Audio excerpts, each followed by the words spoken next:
headset. Pag headset, sabihin na natin 400 million ako. Pero, malaki naman. Si laptop, nakaka 1 billion na.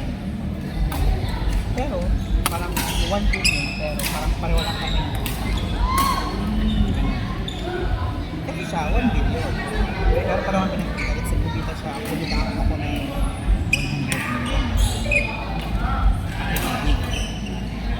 Tapos siya, 1 billion. May part lang. Yan. Pag naka 100 million ka. Every month, kahit binenta niya isang pirasong headset. Meron ako. Pero volume kasi kami, isa distributor.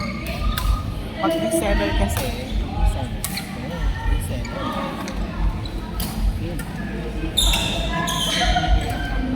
Tapos yung reseller sa akin. Yung sa akin yung pwede ka bumili ng book. Kasi sila yung Sa taon lang po ito. sila yung nang-maintain yung margin ng kita nila. Wala. Si Arno, bumibili na wala lang, headset. Kay Auntie. Ang kita niya, pwede siyang kumita ng 5,000 sa isang headset. Si Auntie, kunwari lang, ganun ang seller. Si Auntie naman, hahanap yan ng distributor. Kasi nung bibili sa kanila, mura. Dahil dalawa kami sa Philippines, agawan kami, bibigyan lang kung sino ang pinakamababa. Hanggang sa gagalit na ako. Na, ipamigit mo na yung headset na. Ganun lang kasi na-feel sa sales ano. Pag humingi ng, pag yung sales humingi sa akin ng discount, ito yung asking. Pero alam ko na kung magkano yung binibenta. Kasi na lang ang masaya. Hindi ka masaya. Ano ba yan? Anong klaseng business partner yan? Tapos at game of the game. Dahil kailangan kong kunin eh. Kung na ito, kukunin ko pa. Mas marking ko lang 15%. Pero dapat. Sila, kunwari, kano binili yung headset? Let's say, 6,000. Ano sabihin? Pero sinasabi nila maganda yung quality. Oo nga, ano naman. Ang laki ng nagiging Reseller yan. Pero, yun yung unang pangit sa nito. Kasi kami, we do the stocking. Kami nagpaparating sa Philippines. Kami nag-i-stock pag kailangan nila agad. Diyan na. Hindi na-order sa ibang bansa. Kasi sa amin, ano nangyayari? Si reseller, hindi naman nag-i-stock eh. Sa amin kasi ang nangyayari, in-order yun sa US, tapos inaano lang sa Asia. Kami yung distributor, kami yung nag-distribute, kami yung nag-stock. Alam mo sa ako, 100 million na headset. Saan nakalagay? Nasa warehouse lang, ang warehouse lang yung Wala, building. sa bahay nila. 100 million pagkasyahin mo. Tapos alam mo, sabi sa akin ng boss ko, gusto mo pag-ligo mo yung headset? At dami mong in-order. Kasi si Ana, lupa ang tagal ng Pinoy. Oo! Yung headset ko! Ano pa Kasi yun? ano, March pa Kailangan na, tayo! ang kailangan na dito ayaw palitan ng tayo. Talaga ba? Ano, March pa yun Ang ginagawa kasi niya, kunwari, Iba yung sineseller, hihingin namin ng forecast.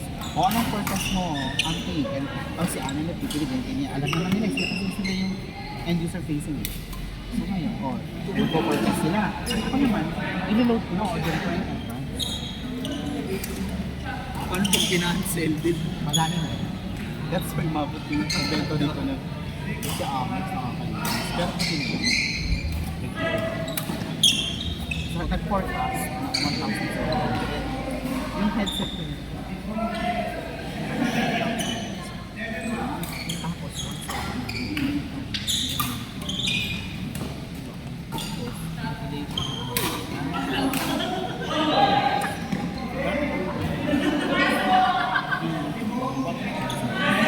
yun na nga, doon ako nakapagaling. So ngayon, nag-order na nga. Alam mo,